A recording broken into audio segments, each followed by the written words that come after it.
Assalamualaikum warahmatullahi wabarakatuh. Kami dari kelompok 2 akan mempresentasikan hasil kerja kami mengenai pengendalian dan penanganan risiko. Sebelumnya, perkenalkan, saya Karissa Firdi Agustin dengan NPM akhir 021. Saya Alisa Dayu Gayatri dengan NPM akhir 135. Perkenalkan, saya Roma Agustina dengan NPM akhir 136. Perkenalkan, nama saya Aisyah Olivatur Rasida dengan NPM akhir 150. Saya Galandri Amanda Bisono dengan NPM akhir 159. Perkenalkan, nama saya Robiato Adawiyah dengan 3 digit NPM akhir 163. Saya Sandrina Bintang Alfiradita dengan NPM akhir 200. Perkenalkan, nama saya Sylvia Sasabila dengan NPM terakhir 292. Jadi yang pertama yaitu pengendalian penanganan resiko atau risk treatment control. Jadi pengendalian resiko adalah tindakan atau prosedur yang menurunkan resiko dari resiko inherent menjadi resiko residual agar sesuai dengan risk appetite.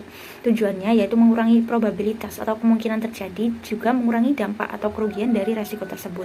Nah, jenis pengendalian itu ada 3. Yang pertama, preventif, yaitu mencegah resiko yang terjadi. Yang kedua, detektif, yaitu mendeteksi resiko saat terjadi. Yang ketiga, korektif, yaitu memperbaiki dan mengurangi dampak setelah terjadi.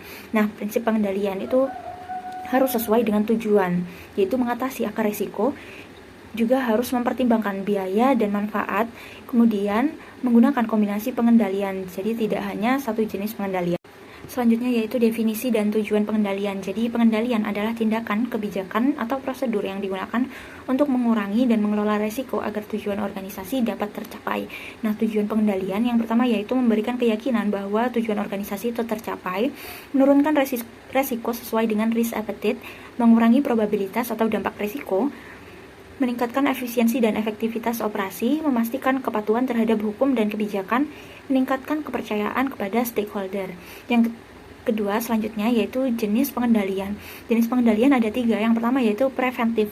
Preventif ini mencegah resiko sebelum terjadi. Contohnya seperti pemisahan tugas, otorisasi, password, dan pelatihan karyawan. Yang kedua yaitu detektif, yaitu mendeteksi resiko yang telah terjadi seperti rekonsiliasi bank, audit, laporan pengecualian, serta alarm. Yang ketiga yaitu korektif, memperbaiki masalah dan mengurangi dampak. Contohnya yaitu backup data, business community plan, investigasi, dan perbaikan proses. Di sini saya akan menjelaskan mengenai desain pengendalian yang efektif. Merancang sebuah pengendalian yang efektif adalah proses yang lebih kompleks daripada sekadar membuat aturan baru. Desain pengendalian yang efektif ini harus mempertimbangkan beberapa prinsip kunci untuk memastikan bahwa ia mencapai tujuannya tanpa menimbulkan beban yang tidak semestinya pada organisasi. Nah, desain pengendalian yang efektif ini memiliki beberapa prinsip kunci, yaitu yang pertama ada relevansi, yaitu setiap pengendalian harus secara langsung terkait dengan mitigasi risiko spesifik yang telah diidentifikasi dan dinilai. Jadi harus ada garis yang jelas antara risiko, tujuan pengendalian, dan aktivitas pengendalian itu sendiri. Yang kedua ada analisis biaya manfaat, yaitu biaya implementasi dan pemeliharaan pengendalian tidak boleh melebihi manfaat yang diharapkan dari pengurangan risiko. Yang ketiga ada otomatisasi versus manual. Pengendalian dapat bersifat otomatis atau dilakukan oleh sistem, atau manual, yaitu yang dilakukan oleh manusia. Untuk pengendalian yang otomatis seperti pemeriksaan batas kredit yang dilakukan oleh sistem penjualan. Dan untuk pengendalian manual seperti tinjauan oleh supervisor. Terakhir ada kesederhanaan dan kepraktisan pengendalian. Pengendalian yang terlalu rumit atau sulit untuk dilaksanakan kemungkinan besar akan diabaikan atau dikerjakan oleh karyawan. Dan pengendalian ini harus dirancang agar mudah dipahami dan diintegrasikan ke dalam alur kerja normal sebanyak mungkin. Dan setiap pengendalian harus memiliki kepemilikan yang jelas. Harus ada individu atau peran yang secara eksplisit bertanggung jawab untuk memastikan pengendalian tersebut dioperasikan secara efektif. Selanjutnya yaitu ada strategi penanganan risiko atau risk treatment strategi.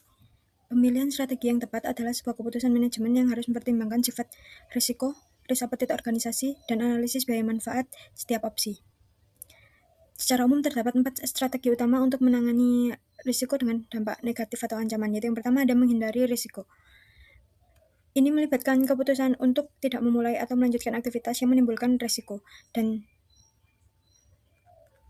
strategi ini merupakan strategi yang paling efektif dalam menghilangkan risiko dan seringkali juga berarti menghilangkan peluang yang terkait dengannya.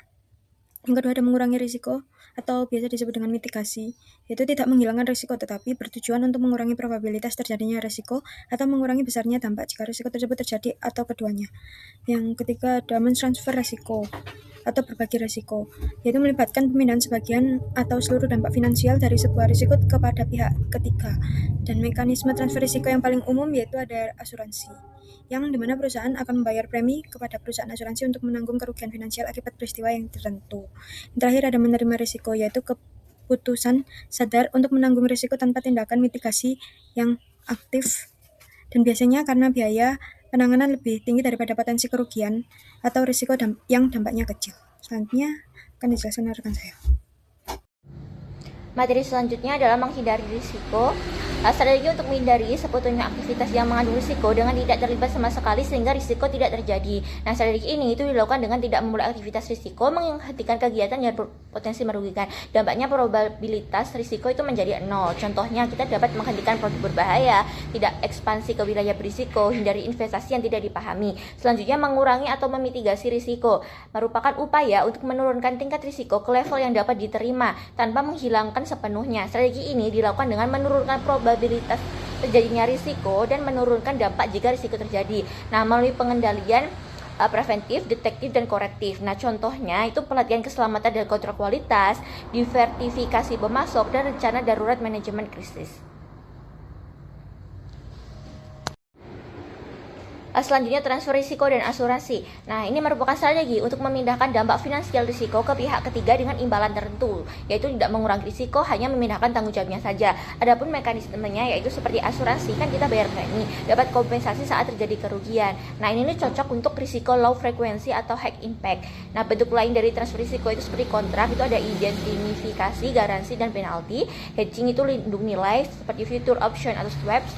Terus outsourcing itu alih daya fungsi bisnis. Berikutnya adalah strategi penerimaan risiko. Nah, penerimaan risiko adalah salah satu strategi dalam penanganan risiko di mana organisasi memutuskan untuk menerima suatu risiko dan tidak melakukan tindakan khusus untuk menghindari, mengurangi, atau mentransfernya. Keputusan ini dilakukan secara sadar oleh manajemen setelah mempertimbangkan berbagai faktor seperti kemungkinan terjadinya risiko, besarnya dampak yang ditimbulkan, serta biaya yang diperlukan untuk mengendalikan risiko tersebut. Dengan kata lain, organisasi memahami bahwa risiko tersebut ada dan memilih untuk menanggung konsekuensinya apabila risiko tersebut terjadi. Penting untuk membedakan antara penerimaan aktif dan penerimaan pasif. Penerimaan pasif terjadi ketika organisasi menerima risiko hanya karena tidak menyadarinya atau tidak melakukan penilaian risiko yang tepat. Kemudian ini bukanlah strategi melainkan kelalaian. Sebaliknya, penerimaan aktif atau retensi risiko yang terinformasi adalah keputusan sadar yang didasarkan pada analisis risiko yang solid. Berikutnya adalah penerimaan pasif, di mana kondisi sebuah organisasi menanggung sebuah risiko tanpa adanya keputusan sadar untuk melakukannya. Hal ini bukanlah sebuah strategi yang disengaja, melainkan hasil dari kelalaian atau kegagalan dalam proses manajemen risiko.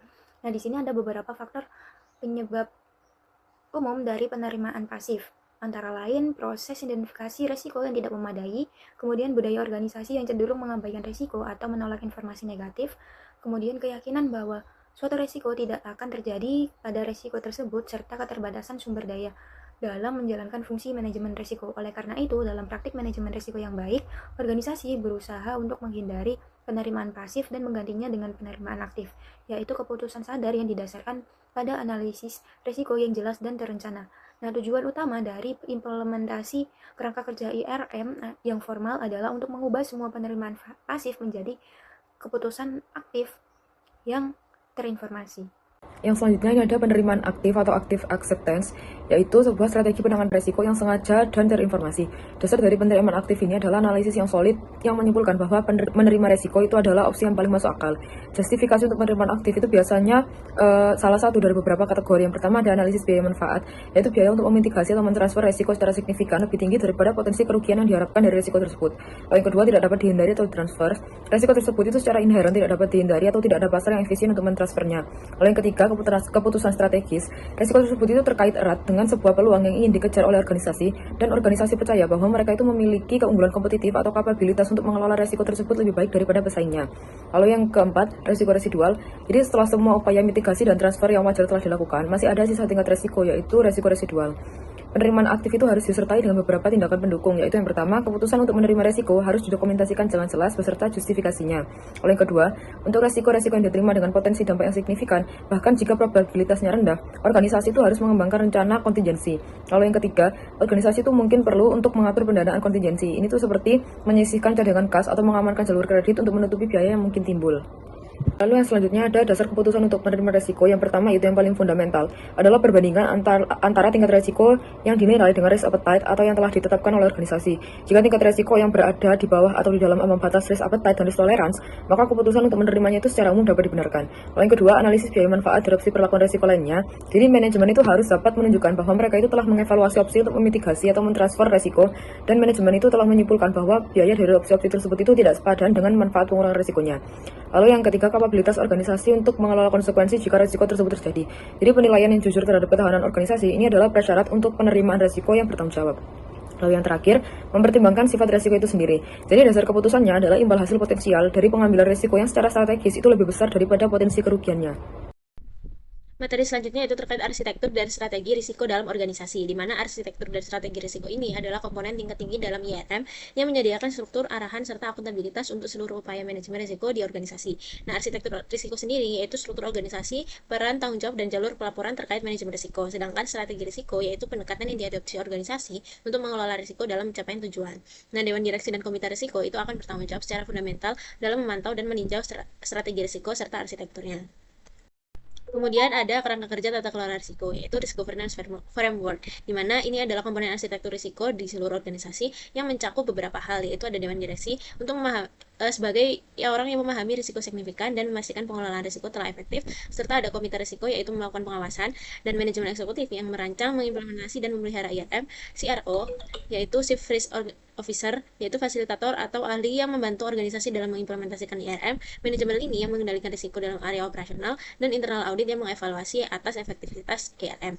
Nah, integrasi antara strategi risiko dengan visi misi, yaitu strategi risiko harus diintegrasikan secara inheren dengan elemen fundamental organisasi, yaitu visi misi dan nilai organisasi. Hal ini itu untuk melindungi dan memajukan tujuan serta identitas perusahaan.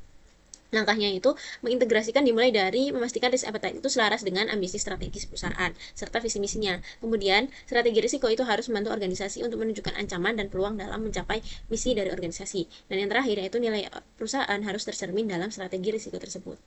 Pemantauan dan tinjauan strategi risiko yang merupakan bagian penting dari Enterprise Risk Management atau IRM karena lingkungan bisnis terus berubah dan risiko baru dapat muncul. Oleh karena itu, strategi dan arsitektur risiko harus ditinjau secara berkala agar tetap relevan dan efektif. Dengan proses pemantauan memiliki beberapa tujuan utama, yaitu yang pertama adalah memastikan implementasi kerangka kerja manajemen risiko berjalan secara efektif, termasuk kejelasan peran dan tanggung jawab, kepatuhan terhadap proses, serta pelaporan informasi risiko yang akurat dan tepat waktu. Dengan fungsi audit internal sering memberikan penilaian independen terhadap hal ini. Kemudian yang kedua adalah menilai kembali relevansi strategi risiko, seperti kesesuaian risk appetite dengan kondisi pasar dan strategi bisnis yang mungkin berubah. Dengan proses ini melibatkan identifikasi risiko baru melalui kegiatan seperti horizon scanning untuk mengidentifikasi tren yang baru yang dapat menciptakan risiko di masa depan atau di masa mendatang. Kemudian yang ketiga ada mengukur kinerja pengelolaan risiko yang merupakan apakah tindakan mitigasi yang dilakukan berhasil menurunkan tingkat risiko. Untuk itu digunakan Key Risk Indicator yang merupakan indikator terukur yang memberikan peringatan dini ketika tingkat risiko mulai meningkat. Dengan hal ini, tanggung jawab utama pemantauan dan tinjauan berada pada Komite Risiko dan Dewan Direksi, yang biasanya melakukan evaluasi formal setidaknya sekali dalam setahun atau lebih sering jika terjadi perubahan signifikan. Dengan proses pemantauan yang berkelanjutan ini, IRM menjadi siklus perbaikan yang dinamis, sehingga organisasi ini tetap tangguh dan adaptif menghadapi ketidakpastian. pelaporan dan komunikasi risiko, yang merupakan bagian penting dari Enterprise Risk Management atau IRM karena berfungsi sebagai sistem yang memastikan informasi risiko sampai kepada pihak yang tepat pada waktu yang tepat. Tanpa komunikasi yang efektif, maka analisis risiko yang baik tidak akan memberikan manfaat bagi pengambilan keputusan. Dengan komunikasi risiko ini dilakukan dalam beberapa arah, yaitu yang pertama ada vertikal, yaitu dari tingkat operasional dan manajemen senior dan dewan direksi. Kemudian yang kedua ada horizontal, yaitu antar departemen dalam organisasi. Kemudian yang ketiga ada eksternal, yaitu kepada pemangku kepentingan seperti investor, kreditor, dan regulator. Maka dari itu, tujuan utama pelaporan risiko ini untuk meningkatkan kesadaran dan pemahaman terhadap profil risiko organisasi, sehingga para pengambil keputusan dapat mempertimbangkan risiko dalam setiap keputusan bisnis. Sehingga dengan laporan risiko ini harus diringkas, jelas, relevan, dan berfokus pada informasi yang dapat ditindaklanjuti. Selanjutnya, terdapat secara internal, komunikasi risiko membantu membangun budaya sadar risiko, memastikan setiap manajer memahami risiko di area kerjanya. Sementara itu, pelaporan kepada manajemen senior dan dewan biasanya menyoroti risiko utama, kemudian risiko yang baru muncul, serta efektivitas program IRM. Sedangkan di sisi eksternal ini, pelaporan risiko penting untuk transparansi dan membangun kepercayaan dengan investor dan regulator, misalnya melalui bagian faktor risiko dalam laporan tahunan. Sehingga dengan kualitas pelaporan ini juga sering dianggap sebagai indikator kematangan tata kelola perusahaan atau GCG dan manajemen risiko.